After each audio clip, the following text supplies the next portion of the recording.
大家好，我是镜子姐。因为前一天的大雨，把我们原本的行程几乎全部打乱了。原定要去的圣十字湖和瓷器小镇，我们选择放弃。南法的第3天，我们决定回头去补昨天错过的风景。格尔德也叫石头城和天空之城，塞南克修道院，还有鲁西永，也就是红土城。清晨从酒店出发，天还零星下着点雨。这个山城虽然我们没有真正游览，但前一天走过那最漫长的350米路，估计很难让我忘记这个叫做 APT 的小城了。有兴趣的朋友，详情请看上一期视频。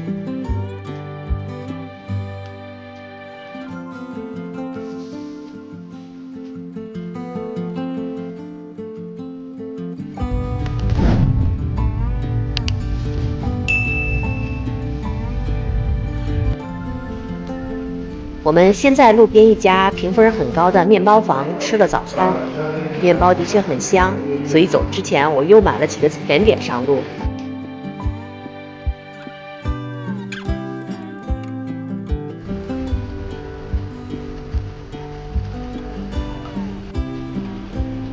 接着我们又顺路进了一家超市，补了些水和水果，因为今天游完之后，我们就要一路开向未来海岸。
去 Gors 的路在山上，弯弯曲曲，村子在云雾中若隐若现。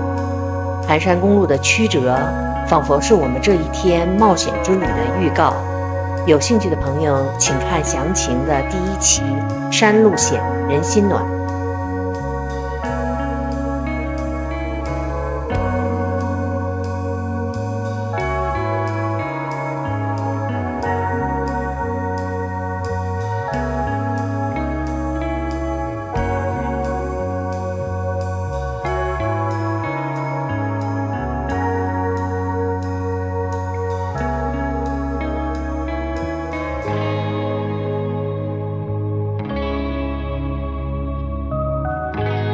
我们已经到了 Gardens， 就是石头城。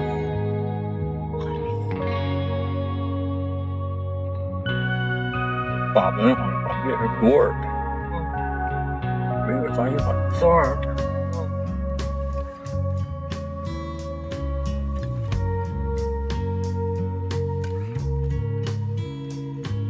这是超速了，慢着开。本身就是50公里，本身这就挺危险的。In 300 meters at the roundabout, take the first exit onto D102.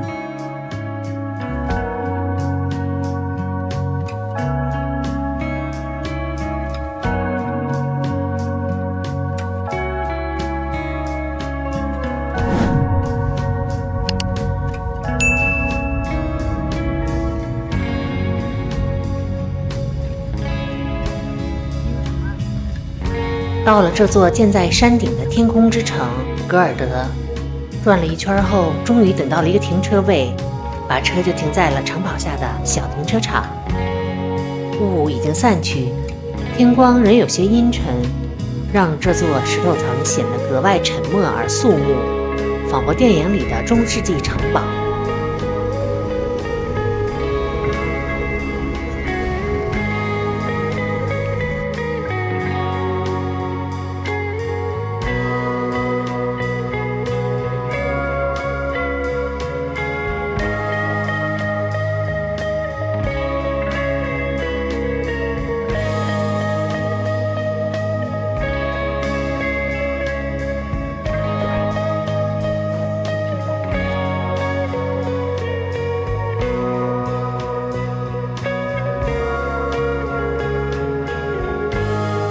就刚才还有一个小石，就那个是那个小房子，石头房、石头村的那个小，就这种，你看见了吗？这个当然你后来不说不去嘛，这个就是那种房子。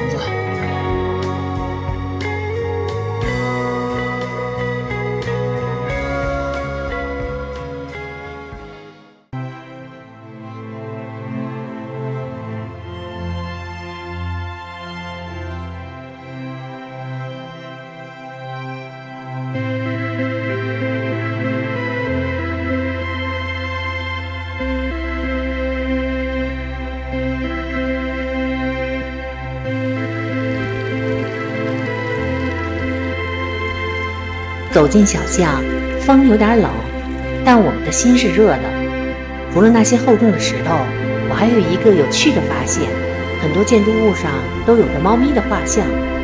听说猫在这里是艺术的象征，也是一种守护。你们有没有觉得这些猫的画像给这座历史厚重的村庄增添了一份现代的可爱的神秘感？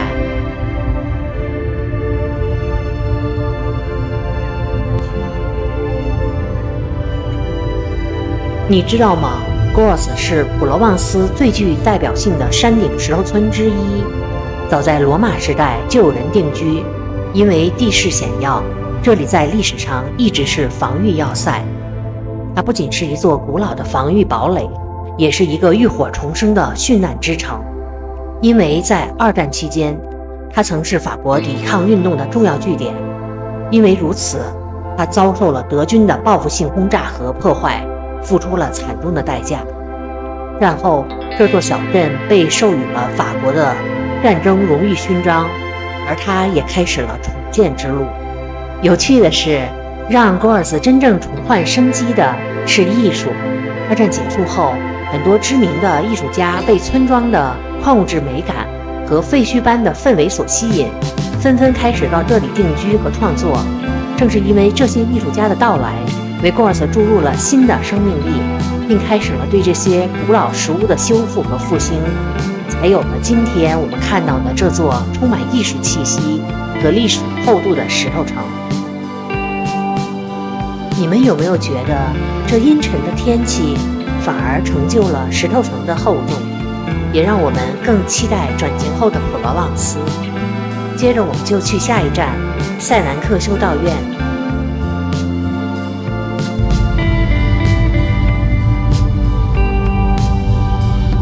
在经过 GPS 2次让我们逆行被我们拒绝，但不得不重新绕了一大圈后，快到塞南克修道院时，乌云突然散去，阳光如神迹般倾泻而下。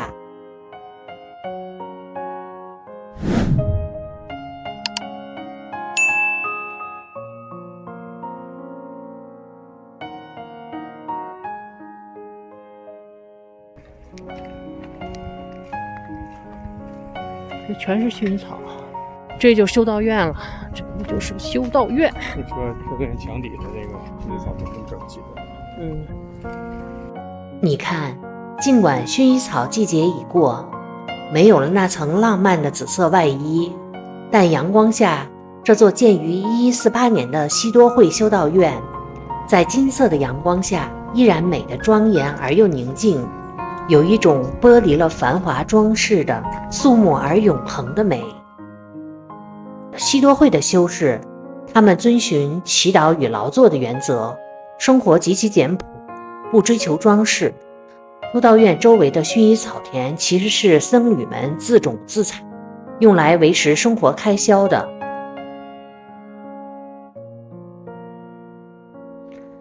说出来你可能不信，我们在这个礼品店里待了太久，久到错过了下一轮的参观。现在回想起来，好像一走进那里就有一种莫名的信任感，你会觉得在这里卖的东西品质肯定有保障。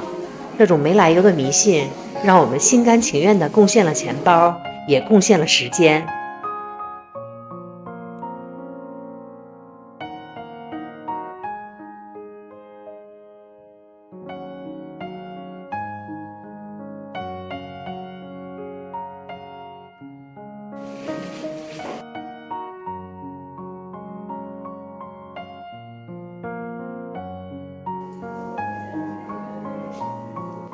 布南克修道院有800年历史，历经战乱和驱逐，直到1988年修士们才最终回归。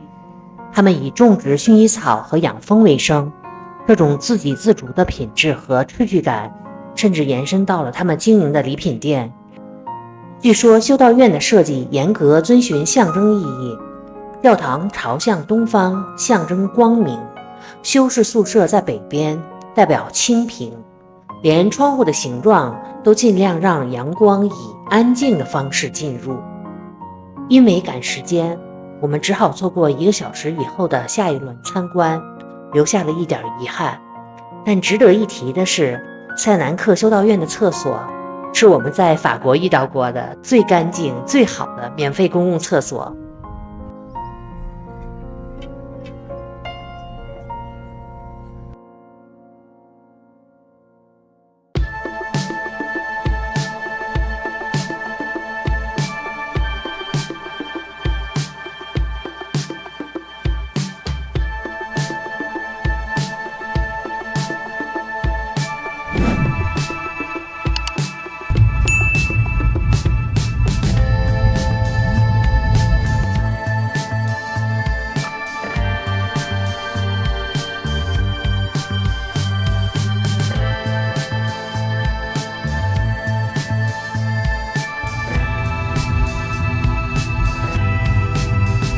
告别了修道院的遗憾，我们终于迎来了第3天的色彩高潮——红土小镇鲁西永。这里是普罗旺斯最耀眼的调色盘。你看，蓝天白云，配上这热烈又奔放的红墙和城瓦，一切都饱和到极致。这就是红土。眼前的这个仪器，它是一个日晷，是用太阳投影来测量时间的仪器。它是由法国艺术家让·哈维若设计，用太阳的影子记录时间。站在这里，阳光、影子和时间都融进了这片红土的颜色里。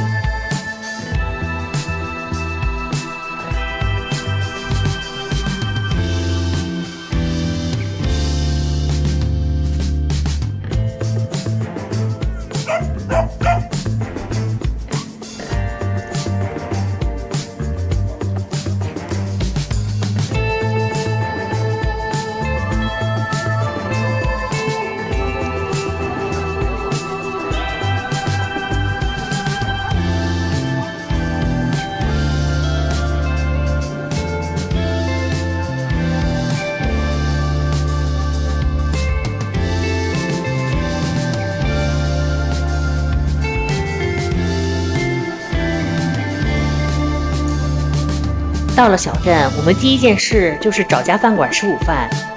这家是典型的普罗旺斯菜馆，我们点了法式蜗牛，但老公拒绝生牛肉。其实我一直跃跃欲试的，不过又担心一个人吃不了。总体来说，味道还可以。看着不错啊，好吧，好吃。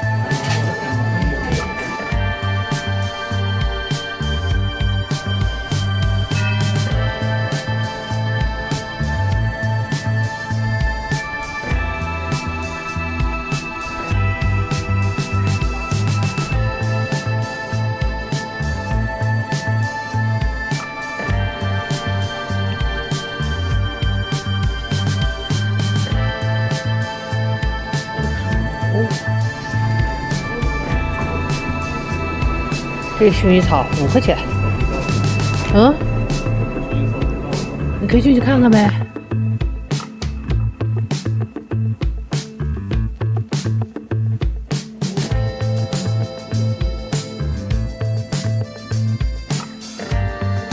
这个狗趴在这儿很老实。关于鲁西永为什么是红色的，有一个浪漫的传说。相传很久以前，这里住着一位领主 Raymond， 他娶了美丽的 Sermon， 妻子却爱上了一位吟游诗人。传出绯闻后，领主愤怒地杀死了诗人，悲伤的 Sermon 在悬崖上结束了生命，他的鲜血染红了这片土地。从此，鲁西永的土壤成了独一无二的红色。所以这片红色是来自一段被命运吞没的爱情。无论真假，鲁西永的颜色确实让人心动。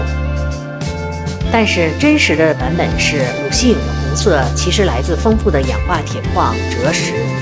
19世纪曾是欧洲赭石颜料的重要产区。那他们这杆怎么上去的呀？如今村里还有赭石博物馆，房屋墙面都是用赭石混合石灰粉刷的，所以整个小镇仿佛被阳光点燃了。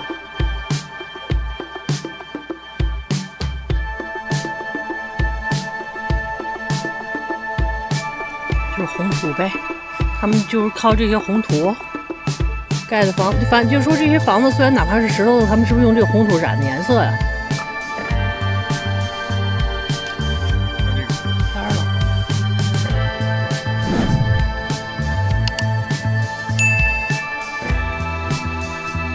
上海做大白酱，就说这都住着人呢呗。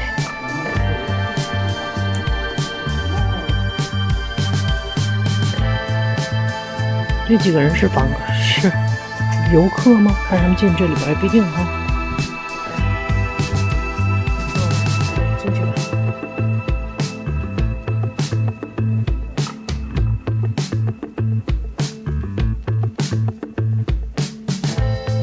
传说虽然伤感，但今天的鲁西永却是充满生命力的艺术品。我们在阳光下疯狂地拍着录像，把所有的美好都装进了镜头里。Nature 什么东西？这这现在咱们是不是又走那 trail 啊？可能是。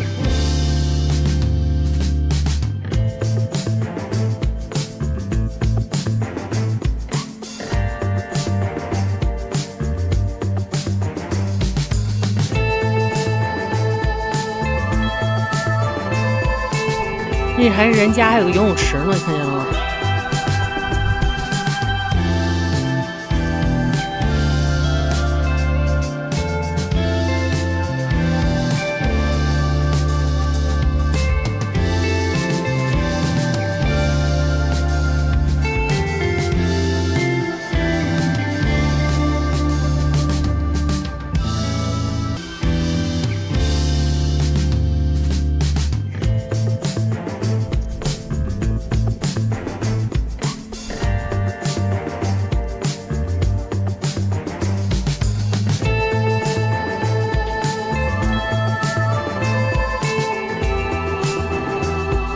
告别迷人的红土小镇，我们正式驶向地中海的蔚蓝。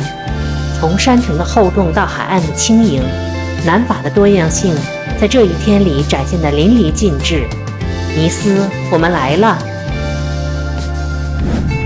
谢谢观看，下期我将带你一起游览迷人的蔚蓝海。